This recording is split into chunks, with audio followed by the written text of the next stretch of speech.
سبحان ربك رب العزة عما يصفون. والذین ينفقون اموالهم رئاء الناس ولا يؤمنون بالله ولا باليوم الآخر ومن يكن الشیطان له قرین فساء قرینا. ترجمہ: اور جو لوگ اپنا مال لوگوں کو دکھانے کے لیے خرچ کرتے ہیں اور نہ اللہ پر ایمان لاتے ہیں اور نہ ہی آخرت کے دن پر، تو یہ شیطان کے ساتھی ہیں، اور جن کا ساتھی شیطان ہے تو برا ساتھی ہے، اور ان کا کیا بگڑ جاتا ہے اگر وہ اللہ پر ایمان لے آتے اور یوم آخرت پر، اور اس میں سے کچھ خرچ بھی کر لیتے جو اللہ نے ان کو عطا کیا ہے، اور اللہ ان کو خوب جانتا ہے۔ بلا شبہ اللہ تو کسی پر ذرا بھی ظلم نہیں کرتا، اور اگر ایک نیکی کی ہے تو اللہ اس کو دگنا کر دے گا اور اپنے ہاتھ سے اجر عظیم عطا کرے گا۔ تو پھر کیا حال ہوگا جب ہم ہر امت میں سے گواہ طلب کریں گے اور ہم تم کو ان کی گواہی کے لیے بلائیں گے۔ اس روز کافر اور رسول کے نافرمان آرزو کریں گے کہ کاش ان کو زمین ہی میں دفن کر کے مٹی برابر کر دی جاتی، اور وہ اللہ سے کوئی بات بھی پوشیدہ نہیں رکھ سکیں گے۔ مومنو، تم نماز سے قریب بھی نہ جانا جب کہ تم نشے میں ہو، یہاں تک کہ تم اپنے منہ سے نکلے ہوئے الفاظ نہ سمجھنے لگو، اور ناپاکی کی حالت میں بھی نماز کے پاس نہ جاؤ جب تک غسل نہ کر لو۔ اگر تم سفر پر چلے جا رہے ہو اور پانی نہ ہو تو تیمم کر کے نماز پڑھ لو،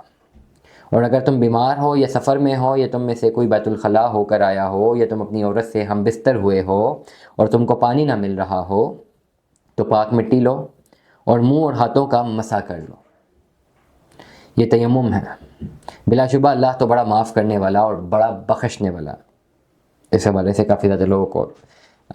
پرابلم بھی رہتی ہے۔ میں اس آیت کو دوبارہ سے ترجمے کے ساتھ پڑھ رہا ہوں کہ مومنو، تم نماز کے قریب بھی نہ جانا جب کہ تم نشے میں ہو، یہاں تک کہ تم اپنے منہ سے نکلے ہوئے الفاظ نہ سمجھنے لگو، اور ناپاکی کے حالت میں بھی نماز کے پاس نہ جاؤ جب تک غسل نہ کر لو۔ اگر تم سفر میں چلے جا رہے ہو اور پانی نہ ہو تو تیمم کر کے نماز پڑھ لو۔ اگر تم بیمار ہو یا سفر میں ہو یا تم میں سے کوئی بیت الخلاء ہو کر آیا ہو یا تم اپنی عورت سے ہم بستر ہوئے ہو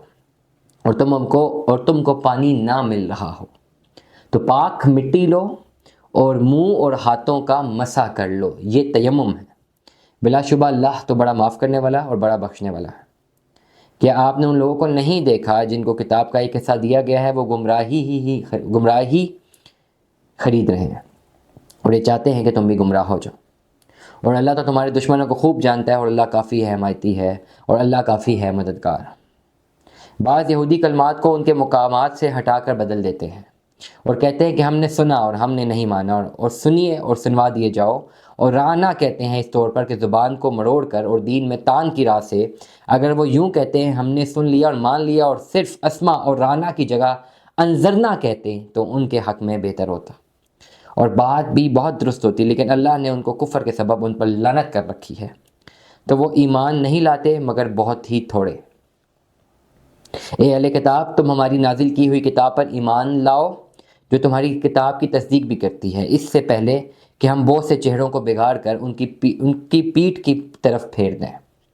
یا ہم ان پر لعنت کریں، جس طرح ہفتے والوں پر کی تھی، اور اللہ کا حکم پورا ہو کر رہتا ہے۔ بے شک اللہ نہیں بخشتا اس بات کو کہ اس کے ساتھ کسی کو شریک کیا جائے، اور اس کے سوا دوسرے گناہ جسے وہ چاہے معاف کر دے، اور جس نے کسی کو اللہ کا شریک بنایا تو اس نے بڑے جرم کا ارتکاب کیا۔